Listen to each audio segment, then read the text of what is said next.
How was that amazing sleep last night? That's amazing. I've never heard so many noises. Between my coughing and that rooster, which you guys just heard, and the dogs would bark. One dog would bark at one end of the village, which would pretty much be a signal for the next dog to bark. And then 10 seconds later, pretty much every dog in the village would be barking. And then same with the roosters. And then I'm just like coughing in the middle of all of it, which made it for an amazing night's sleep. This is what happens when you have breakfast with the family. It's mom's cooking.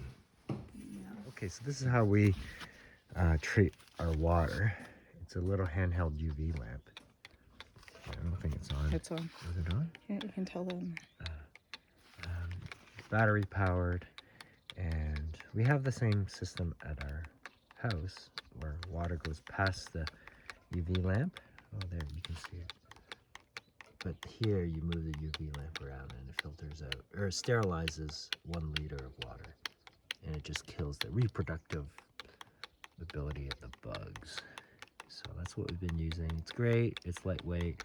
It's called a SteriPen. The drawback is it's battery powered, so you're depending on batteries, and sometimes if the lamp doesn't work, which it wasn't really working earlier on the trip, then you're kind of screwed, but it's working now.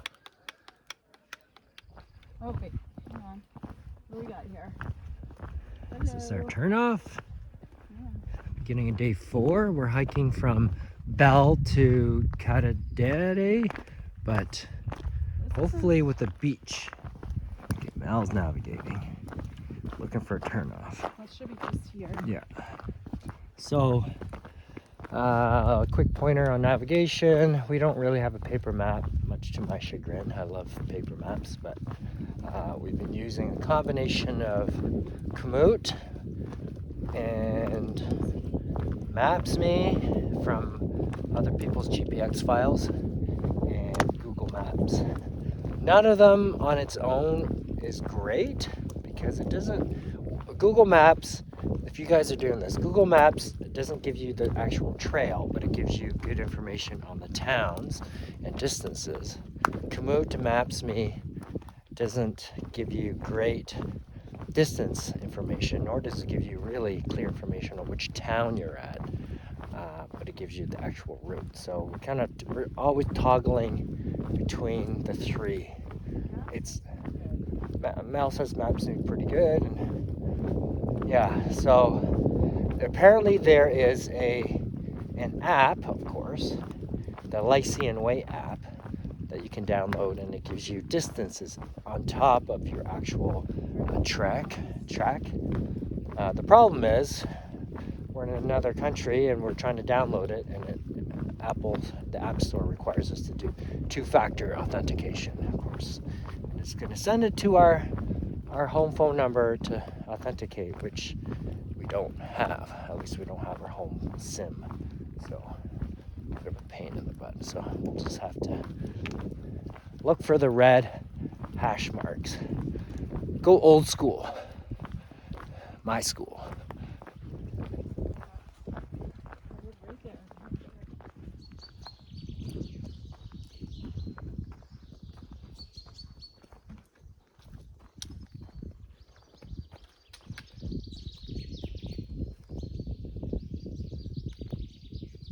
Alright, so I'm walking down gingerly, picking my way through these downhills. We're heading down to the sea.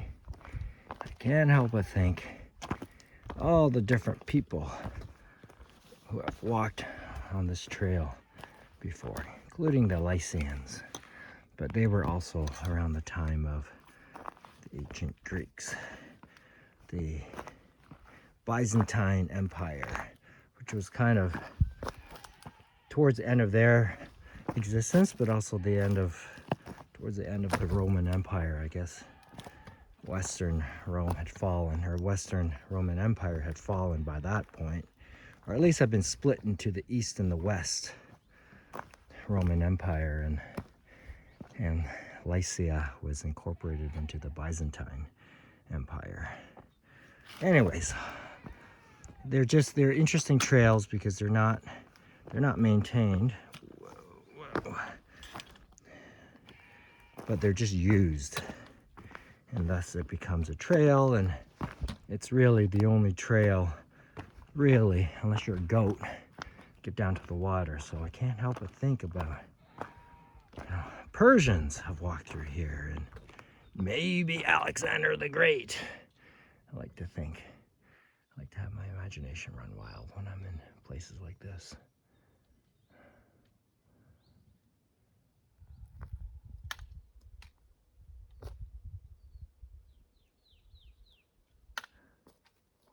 Looking for the paint. Looking for the paint. It's one of the reasons why our daily progress is so low. It's taking forever to go downhill. And we need to go pick our way through the rocks by following the paint all the way down there. That's gonna take a while. That's okay. We've got time.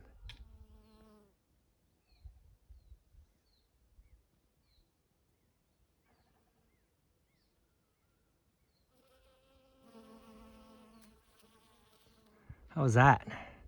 I liked it. Yeah, you liked it. I was not a huge fan of that 2-hour scrambly descent from up top, up there. I find it, for me, I'm just not sure-footed, and I'm always worried about twisting an ankle or something, so I'm just slow ass. Whatever. It's still so pretty. Yeah. So as I'm kind of struggling and pick my way down these kind of perilous, super rocky descents, and cross my fingers I don't hurt myself. I have Johnny Recon's voice in the back of my head, and you know this. Go home, let go of the brakes. It's pretty much, I'm the same way on the mountain bike. I'm a bit of a, I don't know, klutz when it comes to descending. Yeah, I wouldn't have called this perilous descents. Oh, great. See, this is exactly what I'm talking about. I found it perilous. You can call them perilous.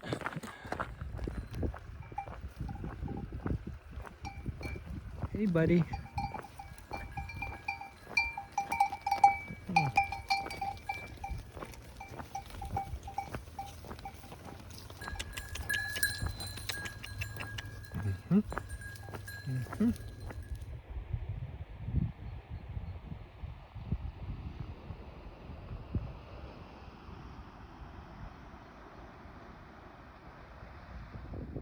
Cruise ship on the Med. Oh no, I don't care how nice it is. It couldn't catch me on one of those things. I'd rather be on this. Yes, please. Alright, Mal just shook her head when I told this joke, but look at that. It's a giant wang in the sea. I find it funny. So that's the area that a lot of people get a bus pass. This area to walk past is just full of greenhouses. This entire valley, not the prettiest. So I don't know. We might look for a bus. What's going on here? We just missed the bus, and we're just waiting for another one in half an hour. All right.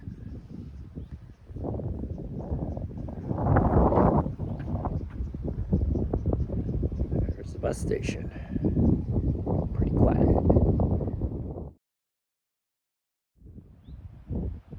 Still waiting.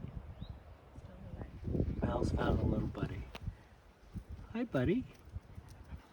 Oh, what's up, buddy? Oh.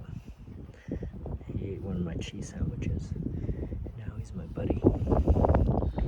Alright, waiting for the bus.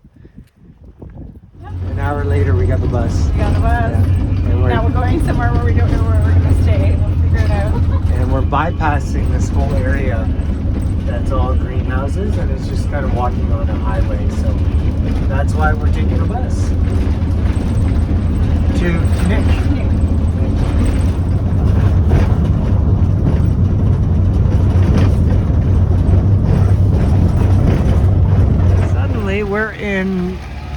off the trail in some sort of I don't know, what's our town? What's this town? Oh, a Kanik. We're looking for maybe a place to stay. This is Sophia. We met Sophia along the way. She's from Poland. We're trying to get to the ruins tomorrow, the Zanto ruins, and now it's a bit late, so we're looking for some sort of place to crash for the night. Not sure. Okay, our hotel or campsite search in this little village of Kanik has not turned up any results. So we're gonna go to Kalken, a nearby town. Fortunately, the bus doesn't leave until for another 45 minutes. So, a bit of a shocker right now. I'm surrounded by craziness. Not crazy, this isn't crazy, but well, just I was on a trail not that long ago.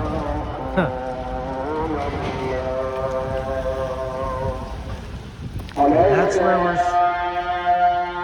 we're trying to get to. Maybe tomorrow.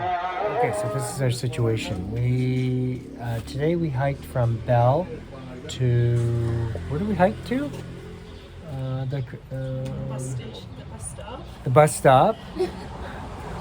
We met Sophia after she took a route that we were like, I'm not taking that route, and she went all the way to the top while we went to the bottom. After yours is not. And then I get all the way back to the place where Yeah. yeah. We had a long downhill, what I thought was a little bit perilous downhill. Mel was like, it's no problem. Anyways, we got some lunch, and then we got a bus. Well, we're waiting at the bus station to get us to this town here, which is Kanik. And the reason why we want to be at this town is because of these famous ruins called Xanthos. Sounds like out of a super a Marvel universe movie, but Xanthos used to be the capital of Lycia, so that's why we wanted to be here. But there's no place to camp or to stay in this little town of Kanik. So I'm gonna take another bus to a nearby town, which is called what? Kanak? Kalken. And hopefully there's some place to sleep or stay or camp at that town. Fortunately, we're hiking distances. So taking buses means 5 to 10 kilometers, which is all day hiking for us, but it's like a 15-minute bus ride, so it's not a big deal. But our bus doesn't leave till 6, so we have a half an hour to wait. Adventure continues tomorrow. We'll see how tomorrow goes.